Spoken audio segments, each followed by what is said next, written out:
नमस्कार, good afternoon. आपके साथ में हर्षा शर्मा। आप देख रहे हैं इंडिया न्यूज। बुलेटिन की शुरुआत एक बड़ी खबर के साथ करेंगे। मुजाहिदीन आर्मी से जुड़ा एक बड़ा खुलासा सामने आया है। रजा के हर मिशन के लिए टीम तय थी। जांच में खुलासा हुआ है कि हर टीम का अलग कोड था। शरीयत कानून कट्टरपंथियों के कोर ग्रुप में ये जानकारी मिली है।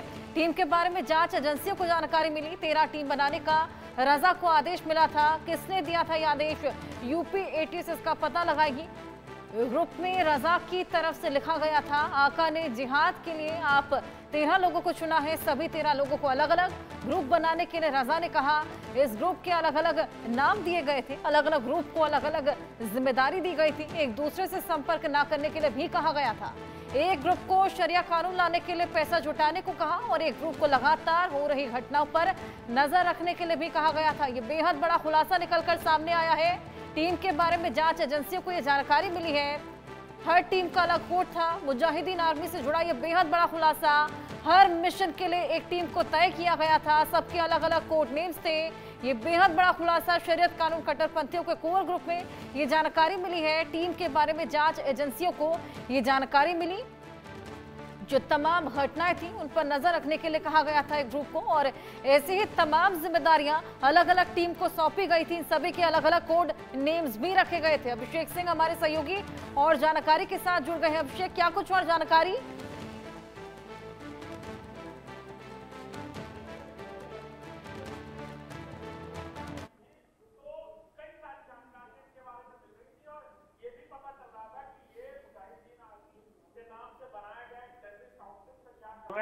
जिसमें रेडिकलाइज कर रहे हैं लोगों को, यानी ब्रेन वॉश किया जा रहा है मुस्लिम नौजवानों को जो सिस्टम से नाराज हैं, और सोशल मीडिया के जरिए इन्हें ढूंढा जाता है, इन्हें स्पॉट किया जाता है। सोशल मीडिया साइट्स पर इस तरह के कमेंट्स करने वाले, अपनी नाराजगी जाहिर करने वाले लोगों को ये अपनी आर्मी में शामिल कर रहे थे। और ना सिर्फ 13 अलग अलग ग्रुप बनाए गए थे जिनको अलग अलग जिम्मेदारियां दी गई थी।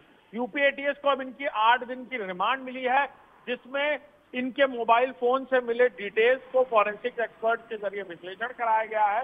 और उसके जरिए यह भी जानकारी मिली है सूत्रों के मुताबिक कि हिंदू धर्मगुरु इनके निशाने पर थे। कहां तक और कितनी प्लानिंग ये करते थे, फंडिंग कैसे आ रही थी, और क्या किसी बड़े टेररिस्ट ग्रुप का ये हिस्सा थे या इनका हैंडलर कौन था, ये वो जानकारी है जो अब इनसे अलग अलग पूछताछ और फिर आमने सामने की गई पूछताछ में सामने आएगी। और जल्द ही यूपी एटीएस इस पूरे मामले को लेकर कुछ बड़े एक्शन लेता हुआ नजर आ सकता है। बिल्कुल, ये तमाम बड़े खुलासे जिस तरीके से कोड नेम्स दिए गए थे, और क्या कुछ और जानकारी, इसी को लेकर आपको एक रिपोर्ट भी दिखाते हैं।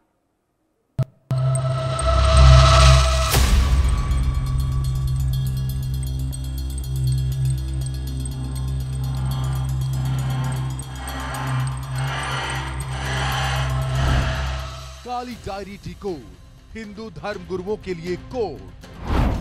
काली डायरी के पन्नों में कोड, नापाकों की साजिश डिकोड। जिहाद की तैयारी, हथियार उठाने की बारी। M4 Mathura, K4 Kashi. हर कोड, हर पन्ना, हर नंबर एक गुप्त जाल की तरफ इशारा। सूत्रों के मुताबिक यूपी एटीएस को हाल ही में एक बड़ी कामयाबी मिली है। मुजाहिदीन आर्मी के कथित मास्टरमाइंड रजा के पास से एक काली डायरी बरामद की गई है। ये कोई आम नोटबुक नहीं, बल्कि हर पन्ने पर अल्लाह लिखा हुआ है और 7वें पन्ने पर खून जैसे लाल रंग से लिखा है, कौम खतरे में है। डायरी के कई पन्नों में अजीबोगरीब कोड वर्ड हैं, कहीं नंबर, कहीं शब्द, कहीं अंग्रेजी और उर्दू का मिश्रण। एटीएस के सूत्रों का कहना है कि हर टीम को एक नंबर दिया गया है, नामों की जगह केवल कोड है। और यही इस नेटवर्क की सबसे बड़ी ताकत और सबसे बड़ी पहेली है। अजीबोगरीब कोड वर्ड। 7वां पन्ना, कौम खतरे में। 14वां पन्ना, जिहाद की तैयारी। हर पन्ने पर अल्लाह। कोड वर्ड, लाइब्रेरी, रोशनी, दावत। डायरी के 14वें पन्ने में उर्दू में एक कागज चिपका हुआ मिला, जिसमें साफ लिखा था जिहाद की तैयारी, और नीचे संख्या लिखी थी 127। सूत्रों के मुताबिक ये संख्या एक ग्रुप या नेटवर्क का संकेत हो सकती है। इस कागज की कॉपी रजा ने अपने व्हाट्सएप ग्रुप्स में भी संदेश के तौर पर भेजी थी। डायरी के एक हिस्से में लिखा है, सभी मुसलमानों को जिहाद में इस्तेमाल होने वाले हथियारों का इस्तेमाल सीखने का आदेश दिया गया है। एटीएस अब इस हिस्से को गंभीरता से जांच रही है, क्योंकि ये डायरी किसी व्यक्तिगत विचार की नहीं बल्कि एक संगठित तैयारी की कहानी लगती है।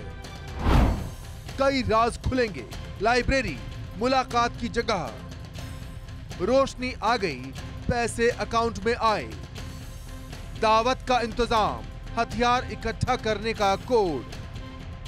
जांच एजेंसी को डायरी के अंदर कई पन्ने मिले हैं, जहां अलग अलग शहरों के नाम को कोड में लिखा गया है और हिंदू धर्म गुरुओं के लिए काफिर शब्द को कोड वर्ड की तरह इस्तेमाल किया गया था। उदाहरण के तौर पर के काशी के धर्मगुरु, एम मथुरा के धर्मगुरु, एच हरिद्वार के धर्मगुरु, आर ऋषिकेश के धर्मगुरु। सूत्रों का कहना है कि ये केवल प्रतीकात्मक कोडिंग है और एटीएस अभी इस बात की पुष्टि कर रही है कि इन शब्दों का अर्थ वास्तविक लोगों से जुड़ा है या नहीं।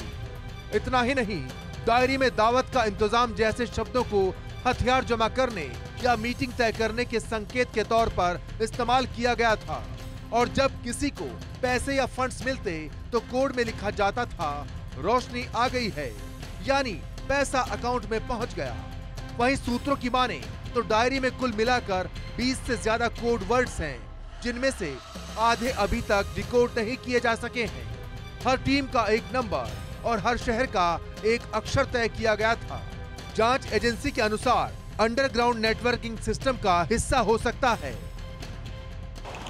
देश में दहशत फैलाने के लिए मुजाहिदीन आर्मी बना रहे रजा के पास मिली है एक काली डायरी। जी हाँ, ये काली डायरी वो दस्तावेज है जिसके जरिए कोड्स में बात की जाती थी और इन्हीं कोड के जरिए आतंक फैलाने वाले मुजाहिदीन आर्मी में बाकायदा दाखिल होने के लिए और लोगों का ब्रेन वॉश करने के लिए व्हाट्सएप ग्रुप में जोड़ा जाता था।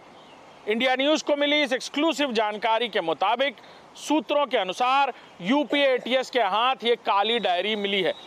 वहीं ये रजा जो इन चारों लोगों में जो मुजाहिदीन आर्मी बाकायदा न सिर्फ तैयार कर रहे थे बल्कि अपने खतरनाक मंसूबों को अंजाम देने के लिए धार्मिक स्थलों का भी चयन कर रहे थे।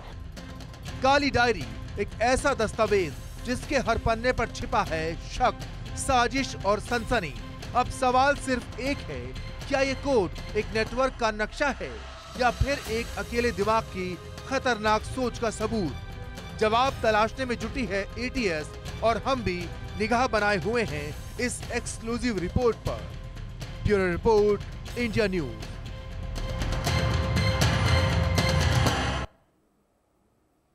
तो मुजाहिदीन